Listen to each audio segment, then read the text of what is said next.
प्यारे दोस्तों नमस्ते। आज की हमारी इस वीडियो में हम आपके लिए भगवान विष्णु की सच्ची भगत की बहुत सुंदर कहानी लेकर आए हैं, तो कहानी को पूरा जरूर सुने। किसी गांव में एक महिला रहती थी जिनका नाम पोपा बाई था। वो भगवान विष्णु की सच्ची भगत थी। वो उनकी पूजा सेवा पूरे नियम भाव से किया करती थी। उसने अपना जीवन भगवान विष्णु को समर्पित कर रखा था। उनके माता पिता का बचपन में ही देहांत हो चुका था। उसका एक बड़ा भाई था जिसकी शादी हो चुकी थी और उसका भाई दिन रात पोपा बाई की शादी में लगा रहता था। उसे हर समय अपनी बहन की शादी का ख्याल ही सताता रहता था। पोपा बाई के लिए कोई भी रिश्ता आता वो उसे मना कर देती। अब उसके भाई को लगने लगा कि ये सब इसकी पूजा पाठ की वजह से हो रहा है। एक दिन उसका भाई बोला, अब तुम किसी भी प्रकार का पूजा पाठ नहीं करोगी। यह सुनकर पोपा बाई को बहुत ही दुख हुआ और उसने बोला, मेरा जीवन भगवान को समर्पित है, मैं कभी शादी नहीं करूंगी। अब आप मेरी झोपड़ी गांव के बाहर बना दो।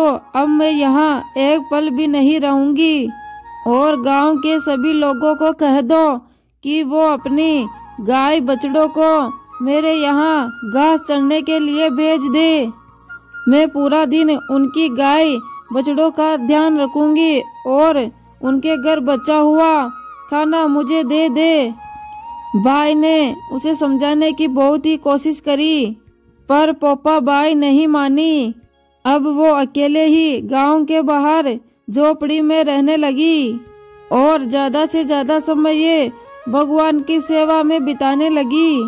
एक दिन उस नगर का राजा शिकार करने जंगल जा रहा था।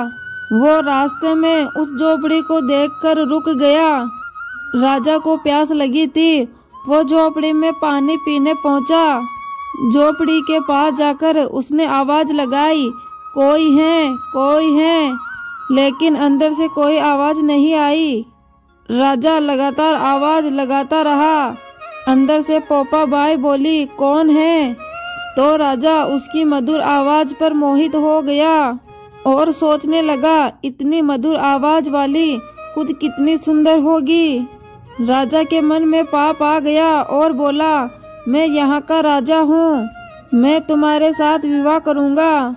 यह सुनकर पोपा बाई बोली, जहाँ से आए हो वहीं लौट जाओ।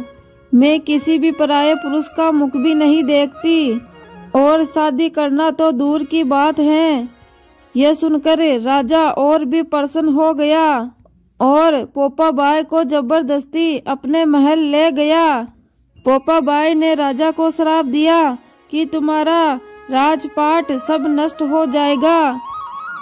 रानियों को ये बात पता चली तो रानियों ने राजा जी से अनुरोध किया कि इस महिला को वापस छोड़ आओ, ये हमारे राज्य के विनाश का कारण हो सकती हैं। रानियों की बात सुनकर जब राजा वापस पोपा बाई को छोड़ने जाने लगा तब रास्ते में एक पाप की नदी आई जिसमें राजा डूब गया। पोपा बाई बहुत दुखी थी क्योंकि उसने एक पराये पुरुष ने उसके हाथ लगाया था और पोपा बाई ने वहीं अपनी इच्छा शक्ति से अपने प्राणों को त्याग दिया। जब पोपा बाई धर्मराज जी के पास पहुंची तो धर्मराज जी ने उसका बहुत आदर और सम्मान किया और बोला, आपको वैकुंठ वास तो नहीं मिल सकता। आपने नियम के अनुसार नहीं अपनी इच्छा शक्ति से प्राण को त्यागा है, लेकिन भगवान विष्णु की आज्ञा से आपको सोने का राज्य दिया जाएगा। तो प्रिय भगत गणों, ये थी भगवान विष्णु की अनन्य भगत पोपा बाई की कहानी। आपको ये कहानी कैसी लगी कमेंट बॉक्स में लिख के जरूर बताना। धन्यवाद।